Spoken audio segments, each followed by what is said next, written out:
I was always taught that World War II was simple. Good guys versus bad guys. Freedom versus tyranny. Heroes versus villains. But the moment you start looking at what really happened, that simple story completely falls apart. This isn't about religion. And it's not about belief.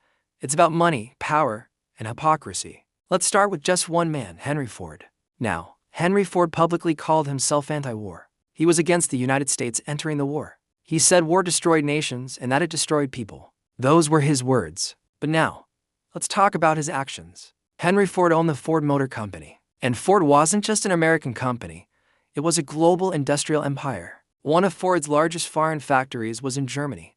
It was called Ford-Werke, located in Cologne. This factory wasn't just for show. It was fully operational, a critical part of their network. As Germany prepared for and then moved into war, Ford-Werke started building trucks, not cars for families, not tractors for farms. They built military transport trucks, and these trucks were used by the German army to move troops, weapons, fuel, and supplies. All while these trucks were rolling off the assembly line. People were dying. Let's be very clear about who was dying. While Ford's factory in Germany was producing these trucks, British soldiers were dying.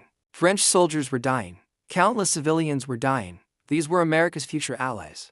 They were fighting and dying while a major American company's factory was still operating for Germany. This isn't a debated point. It's not propaganda. It is a documented fact. Henry Ford said he was anti-war, but his factory was building the very vehicles that made war possible. You can't call that neutral. In 1938, Nazi Germany awarded Henry Ford its highest civilian medal for a foreigner, the Order of the German Eagle, and he accepted it. That medal wasn't about peace or charity. It was a political stamp of approval. Germany honored him because his influence and his industry mattered to them a lot. Now, when the war expanded and the United States officially entered in December 1941, Ford headquarters in America lost direct control over the German factory. But listen very carefully here, losing control doesn't erase the consequences.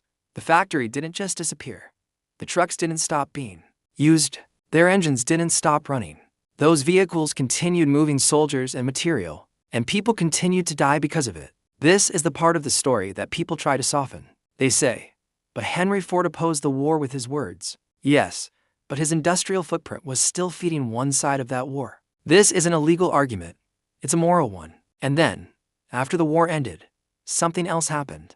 The Ford Motor Company filed claims. Claims for bomb damage to its factories. Claims for seized assets. Claims for financial losses. Ford, the company, survived. It recovered its value. It continued on.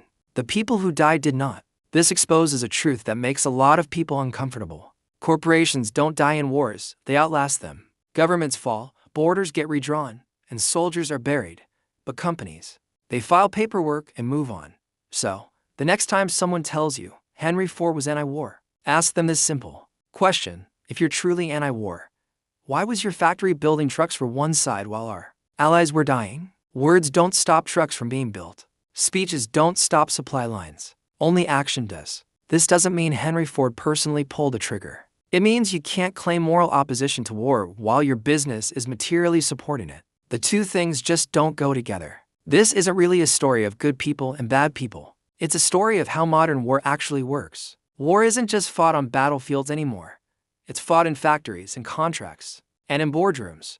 It's fought over who profits before, during, and after the conflict. Henry Ford said he opposed war, yet his industrial empire was an asset to the war machine. That contradiction is what matters, because when we ignore these uncomfortable truths, we allow the same system to repeat itself over and over again. Thanks for watching. If this made you think, consider subscribing for more stories that challenge the simple histories we're taught.